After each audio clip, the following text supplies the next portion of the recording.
اعوذ باللہ من الشیطان الرجیم بسم اللہ الرحمن الرحیم والطور وکتاب مسطور فی رق منشور والبیت المعمور والسقف المرفوع والبحر المسجور ان عذاب ربک لواقع ما له من دافع۔ قسم ہے طور کی اور اس کتاب کی قسم جو خط کشیدہ کھلے اور راہ پر لکھی ہوئی ہے، اور اس آسمانی گھر کی قسم جو فرشتوں کی عبادت گاہ ہے، اور اونچی چھت کی قسم، اور پانی سے لبریز موجیں مارنے والے سمندر کی قسم۔ آپ کے رب کا عذاب جو واقع ہو کر رہے گا، جس کو کوئی دفع کرنے والا نہ ہوگا۔ یہ سورۃ طور یہاں سے شروع ہو رہی ہے۔ یہ مکی صورت ہے، 49 آیتوں اور 2 رکوع پر مشتمل۔ اس میں ایک لفظ طور آیا ہے پہلے ہی آیت میں۔ اس کا مطلب ہے کہ کوئی پہاڑ کے معنی آتے ہیں اس میں،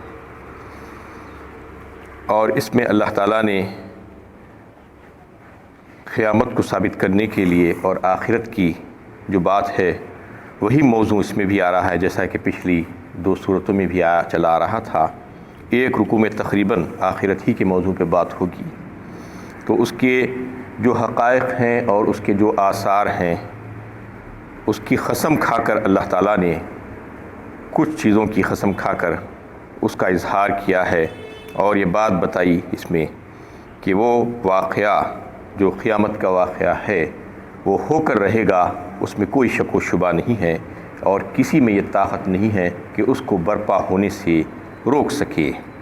یہ بات اس میں بتا دی گئی۔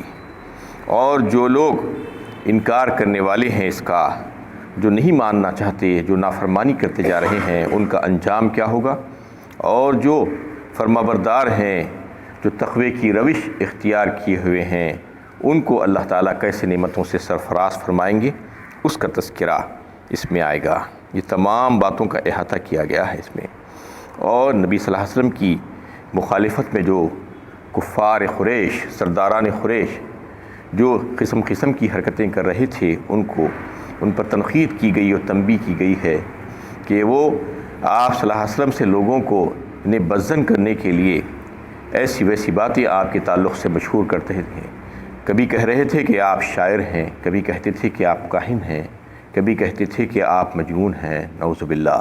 تو یہ تمام باتیں صرف اس وجہ سے وہ آپ صلی اللہ علیہ وسلم کے تعلق سے پھیلا رہے تھے کہ لوگ عوام الناس آپ سے دور ہو جائیں۔ اور ایک بات یہ بھی کہتے تھے کہ کلام جو آپ پیش کر رہے ہیں وہ اللہ کا کلام نہیں ہے، بلکہ خود ان کا گھڑا ہوا کلام ہے، معاذ اللہ۔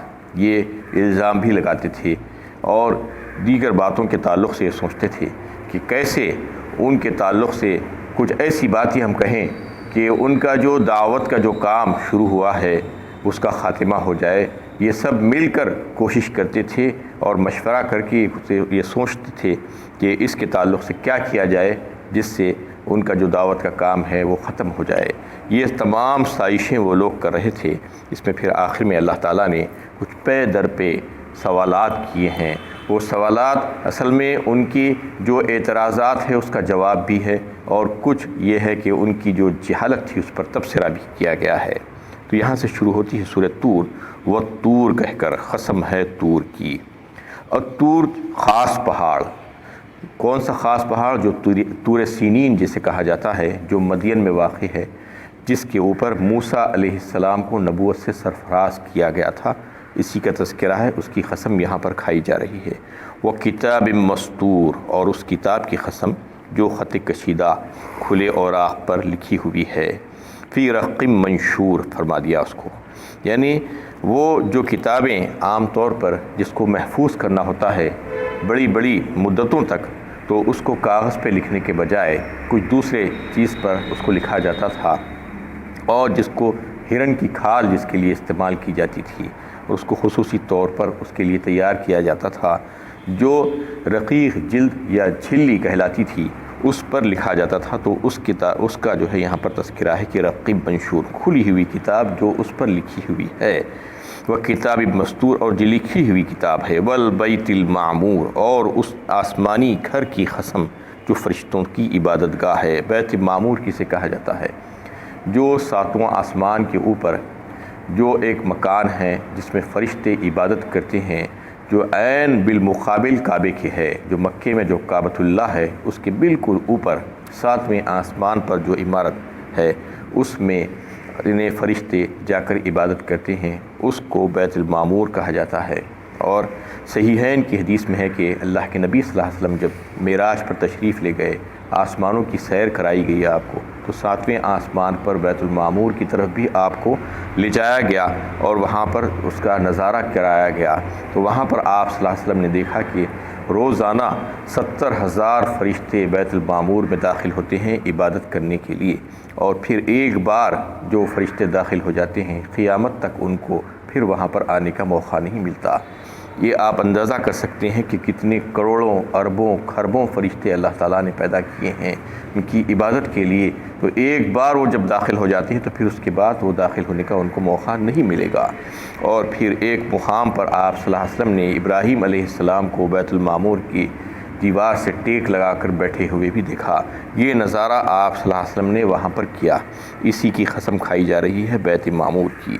وَالسَّقْفِ الْمَرْفُوعُ اور اونچی چھت، بلند آسمان، اس کا مطلب یہ ہے، یعنی سقف المرفوع جو فرما دیا گیا، محفوظ چھت بھی کہا جاتا ہے اسے، سورہ انبیاء میں اسے محفوظ چھت فرمایا گیا تھا۔ محفوظ چھت اس واسطے فرمایا گیا کہ اللہ تعالیٰ نے آسمان کی بلندیوں پر اس قسم کا ایک غلاف چڑھا دیا ہے کہ جو فضاؤں کے اوپر ہے اس کی وجہ سے انسان کے پاس جو وہاں سے مہلک ریڈیشنز آ رہے تھے اس کو روک دیا جاتا ہے۔ جو اسٹارز کے، جو سورج کے اور دیگر ستاروں کے جو ریڈیشنز آتے ہیں جو بہت بڑی مقدار میں آتے ہیں، وہ اگر اس میں سے 1-2% بھی زیادہ آ جائیں گے تو سارے لوگ یہاں پر مر جائیں گے۔ سورج کی جو تمازت ہے اس کو بھی وہیں پر روک دیا جاتا ہے۔ یہ جو ہے اوزون لیئر کہا جاتا ہے، جس سے اللہ تعالیٰ نے زمین پر رہنے بسنے والوں کو محفوظ کر دیا ہے، سقف محفوظ کہا اس مقام پر۔ تو یہ اس دن جو حالت اس کی ہو جائے گی قیامت کے دن، اس لیے اس کی قسم کھائی گئی ہے کہ وہ آسمان ٹوٹ پھوٹ جائے گا، وہاں پر کچھ بھی نہیں بچے گا بروز قیامت۔ اس لیے والسقف المرفوع کہا، جو آسمان کو ہم نے بلند کیا ہے۔ والبحر المسجور اور پانی سے لبریز موجیں مارنے والے سمندر۔ اس میں جو لفظ مسجور آیا ہے وہ بھڑکانے کا جو ہے معنی بھی رکھتا ہے، یعنی سمندروں کو آگ سے بھڑکایا جائے گا۔ وَإِذَا الْبِحَارُ سُجِّرَتْ فرمایا سورہ تکویر 30ویں پارے میں اللہ تعالیٰ نے وہاں پر بھی تذکرہ فرمایا کہ سمندر اس دن بھڑکائے جائیں گے۔ اس کا مطلب کیا ہے؟ بھڑکائے جانا مطلب آگ لگا دی جائے گی اس میں، اور وہ سارے سمندر آگ بن جائیں گے، اور بروز قیامت وہ سمندر آگ بن کر سارے انسانوں کے لیے محیط ہو جائیں گے، سارے انسان اس کے اندر آ جائیں گے۔ یہ اللہ تعالیٰ اس دن اس کا حال کریں گے۔ جو سمندر آج پانی سے لبریز نظر آ رہے ہیں اس کو آگ بنا دیا جائے گا۔ اور سورہ انفطار میں اللہ تعالیٰ نے وَإِذَا الْبِحَارُ فُجِّرَتْ کہا، فے سے آیا ہے وہاں پر فا، تو فجرت کا مطلب یہ ہے کہ بہہ پڑیں گے، سمندر بہہ پڑیں گے، سمندر آگ اگلیں گے، وہ پانی آگ بن جائے گا، یہ تمام مطلب ہے اس کا۔ تو یہاں پر بھی جو ہے اللہ تعالیٰ نے اس کا تذکرہ فرمایا کہ وہاں اس کی قسم کھائی ہے والبحر المسجور فرما کر۔ تو سمندروں کے بارے میں اگر آپ تھوڑا سا غور و فکر کریں تو معلوم ہوگا کہ اتنے بڑے عظیم پانی کے خزانے جو اللہ تعالیٰ نے اس زمین پر رکھ دیے ہیں وہ کتنے ہیں۔ تقریباً 77% پانی ہے اور 23% خشکی ہے اس دنیا میں، یعنی خشکی بہت کم ہے، پانی بہت زیادہ ہے۔ تو اس لیے اللہ تعالیٰ نے اس میں بے شمار فائدے انسانوں کے لیے رکھ دیے ہیں وہ سمندروں میں، اس کو اللہ تعالیٰ نے مسخر کر دیا ہے انسانوں کے لیے، اور اس سے فائدے اٹھانے کا اس کو سلیقہ سکھا دیا ہے۔ سب سے پہلی چیز تو سمندروں میں اللہ تعالیٰ نے جو جانور پیدا کیے ہیں، جو مخلوقات ہیں، وہ کروڑوں مخلوقات ہیں اللہ تعالیٰ کی، اور پھر ان کو اس طریقے سے اللہ تعالیٰ نے بنایا ہے کہ وہ سمندر کی مختلف سطحوں پر رہنے کے قابل رہتے ہوتے ہیں، کوئی ایسے ہوتے ہیں جو سطح سمندر پہ ہی رہتے ہیں، اوپری حصے میں جو جانور رہ سکتے ہیں، ان کو اس طریقے سے ان کی جسم کی ساخت بنائی گئی ہے، اور کچھ ایسے ہوتے ہیں جو بیچ کے حصوں میں رہتے ہیں، اور کچھ ایسے ہوتے ہیں جو نیچے تل میں رہتے ہیں۔ یہ تمام ریسرچ کیا گیا ہے اس میں کہ کون سے مچھلیاں کہاں پر رہتی ہیں، کون سے علاقوں میں رہتی ہیں سمندر کے، اور کون سی سطح پر رہتی ہیں، کتنے فیٹ نیچے رہتی ہیں، اور کون سی جو ہے کتنے فیٹ نیچے رہتی ہیں۔ یہ تمام اللہ تعالیٰ کی شان ہے کہ اللہ تعالیٰ اس میں کروڑوں جانوروں کو پیدا کیے ہیں، اور پھر ان کو جسمانی ساخت ان کی الگ الگ دی ہے تاکہ وہ مختلف جگہوں پر رہ سکیں، اور پھر ان کی گزر بسر بھی ہو۔ ان کے لیے بھی اللہ تعالیٰ نے غذاؤں کا انتظام وہیں پر کیا ہے، اور پھر اس کو جو ہے اللہ تعالیٰ نے نمکین بنایا، سمندر کے پانی کو کھارا اور نمکین بنایا۔ اس میں سالٹ ریشو اس حد تک رکھا کہ اس کے ذریعے سے جو اس میں مرنے والے جو جانور ہیں، ظاہر ہے جس کو زندگی دی گئی ہے اس کے بعد مرے گا اس میں، تو جب مرے گا تو وہیں پر رہے گا، اس کے لیے اور کوئی دوسری جگہ تو نہیں ہے۔ خبر وہیں پر بنے گی تو اس کا مطلب یہ ہوگا کہ اس کو جلا کر بھسم کر دیتے ہیں اللہ تعالیٰ، وہ سالٹ ریشو کی وجہ سے، جو نمکینیت ہے پانی میں اس کی وجہ سے وہ جو مرنے والے جو جانور ہیں ان کی باڈی پوری ختم ہو جاتی ہے وہیں پر۔ اور دنیا کی جو گندگیاں اور غلاظتیں ہوتی ہیں زمین کی، اور جو پانی بہہ کر نکلتا ہے، زیادہ پانی اوور فلو جو ہوتا ہے، اور تمام قسم کی گندگیاں بہہ کر آخر میں سمندر ہی میں جاتی ہیں، کیونکہ سمندروں کو اللہ تعالیٰ نے اس طریقے سے رکھا ہے کہ وہ ذرا سا نیچے ہوتے ہیں، اور دنیا آباد جو ہوتی ہے وہ تھوڑا سا اوپر رہتی ہے۔ کہیں پر بھی آپ دیکھیے کہ اباؤ سی لیول کہا جاتا ہے۔ کیا مطلب ہے اس کا؟ اباؤ سی لیول مطلب یہ ہے کہ سی لیول جو ہے سمندر کا جو لیول ہے اس سے کتنا اوپر ہے آپ کی بستی، آپ کا شہر، آپ کا علاقہ، یہ بتایا جاتا ہے ناپ کر۔ کہیں پر 200 فیٹ، کہیں پر 1000 فیٹ، کہیں پر 10,000 فیٹ، یعنی ہر بستی اس کے اوپر ہی ہوتی ہے۔ اس طریقے سے اللہ تعالیٰ نے اس کا انتظام کیا ہے، اور اس کو ایک حدود بخشا ہے کہ وہ حدود میں رہتے ہیں، حدود سے باہر نہیں نکل سکتے۔ ان کو اللہ تعالیٰ نے وہیں پر وہاں تک رہنے کی اجازت دی ہے، اس سے آگے بڑھ کر یعنی خشکی پر وہ آ کر چڑھ نہیں جاتے۔ یہ اللہ تعالیٰ نے سمندروں کے لیے کیا ہے، سمندروں سے بے شمار فائدے اللہ تعالیٰ نے انہیں رکھ دیے ہیں انسانوں کے لیے۔ وما يستوي البحران هذا عذب فرات سائغ شرابه وهذا ملح أجاج ومن كل تأكلون لحما طريا وتستخرجون حلية تلبسونها وترى الفلك فيه مواخر لتبتغوا من فضله۔ اس میں اللہ تعالیٰ نے ساری باتیں بتائی ہے جو انسان سمندر سے حاصل کرتا ہے۔ سب سے پہلی چیز تو جو پانی کے جو ذخائر ہیں وہ دو قسم کے ہیں، اللہ تعالیٰ نے اس میں بیان فرمایا کہ دونوں برابر نہیں ہے۔ ایک جو ہے میٹھا پانی ہے، اور جو ہے اس کو یعنی پیاس کا بجھانے والا اور پینے میں اچھا اور مزیدار۔ یہ میٹھے پانی کی جو نہریں اور جو کنویں جو چشمے ہیں انسانی ضروریات کے لیے جو کام آتے ہیں، اس کو پینے کے لیے اور استعمال کرنے کے لیے اللہ تعالیٰ نے اس کو الگ رکھا ہے، اور کھارے پانی کو الگ کیا ہے۔ حالانکہ دونوں زمین ہی میں ہیں لیکن دونوں کو الگ الگ کر کے رکھ دیے ہیں۔ جو پینے کا پانی ہوتا ہے وہ میٹھا پانی ہے، اور جو سمندری پانی ہے وہ کھارا پانی ہے اور کڑوا پانی ہے۔ اور پھر اللہ تعالیٰ نے فرمایا کہ اس میں ہم نے جو ہے تمہارے لیے تازہ گوشت رکھا ہے۔ اس کا مطلب یہ ہے کہ مچھلی کروڑہاں ٹن مچھلی اس میں سے نکلتی ہے جو انسان کی ضروریات کے کام آتی ہے۔ تازہ گوشت کہا اس کو، یعنی اس کو ذبح کرنے کی ضرورت نہیں پڑتی ہے مچھلی کو، جو سب پانی سے نکلتی ہے۔ اس کے بعد اس میں جو مونگے اور موتی اور جواہرات جو ہوتے ہیں جو زیورات کے بنانے کے کام آتے ہیں، اس کو اللہ تعالیٰ نے ان سمندروں ہی میں رکھا ہے۔ اور پھر سب سے بڑا جو فائدہ انسان سمندر سے جو اٹھاتا ہے کہ اس کو اللہ تعالیٰ نے مسخر کر دیا ہے، اس پر اس کے سینے کو چیرتا ہوا بڑے بڑے جہاز اس کے اوپر چلاتا ہے، اور ایک ملک سے دوسرے ملک کو تجارت کا ذریعہ اسی کے ذریعے سے بنتا ہے، اور اللہ کا فضل اس سے تلاش کرتا ہے۔ یہ تمام کام سمندر کے ذریعے سے ہوتے ہیں۔ اللہ تعالیٰ نے اس کو انہیں انسانوں کے لیے مسخر کیا ہے، انسان اس سے فائدہ اٹھا رہے ہیں، خشکی سے بھی فائدہ اٹھاتے ہیں اور سمندر سے بھی فائدہ اٹھاتے ہیں۔ اور پھر سمندر کا سب سے بڑا کام یہ ہے کہ بارش برسانے کا ذریعہ بھی جو ہے اسی سمندر کو بنا دیا ہے اللہ تعالیٰ نے، یعنی پانی جو بارش برستی ہے آسمان سے اس کو بخارات کی شکل میں، یعنی اس کو اللہ تعالیٰ یعنی ایسا گرم کرتے ہیں پانی سورج کی گرمی کے ذریعے سے کہ اس کے بخارات اٹھتے ہیں، ویپرز اٹھتے ہیں، اس کو ہوائیں لے کر جاتی ہیں، تو سورج کی گرمی اور ہواؤں کی جو یعنی پھرنا ہے وہ دونوں مل کر ایک دوسرے کے ساتھ اس طریقے سے جو ہے باضابطہ تعاون کرتی ہیں کہ وہ بادل کی شکل میں آ کر اوپر اس کو فلٹر کر دیا جاتا ہے، وہ کھارے پانی میں سے کھار نکال کر اس کو میٹھا پانی بنا دیا جاتا ہے۔ یہ اللہ کی شان ہے جو آسمانوں پر ہوتا ہے، اور پھر اس کو مختلف یعنی خشکی کے حصوں پر اللہ تعالیٰ اس کو برسا دیتے ہیں۔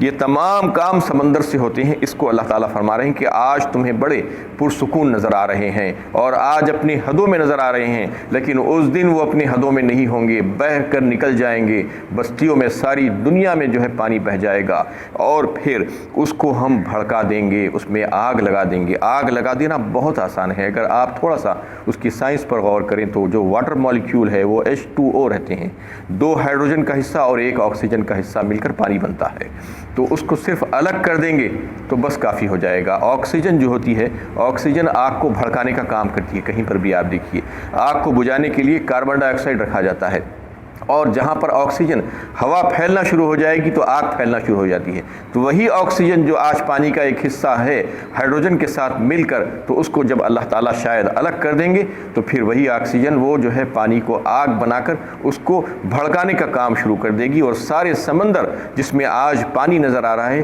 اس کے بعد اس دن قیامت میں جو ہے وہ آگ نظر آئے گی، اور آگ ہوگی اور جلانے والی آگ ہوگی، اور پھر وہ بہہ کر نکل جائے گی ساری دنیا میں، ساری زمین پر۔ تو اس کا تذکرہ اللہ تعالیٰ نے یہاں پر فرمایا ہے کہ وہ جو ہے اس طریقے سے وہاں پر اس دن واقع ہوگا۔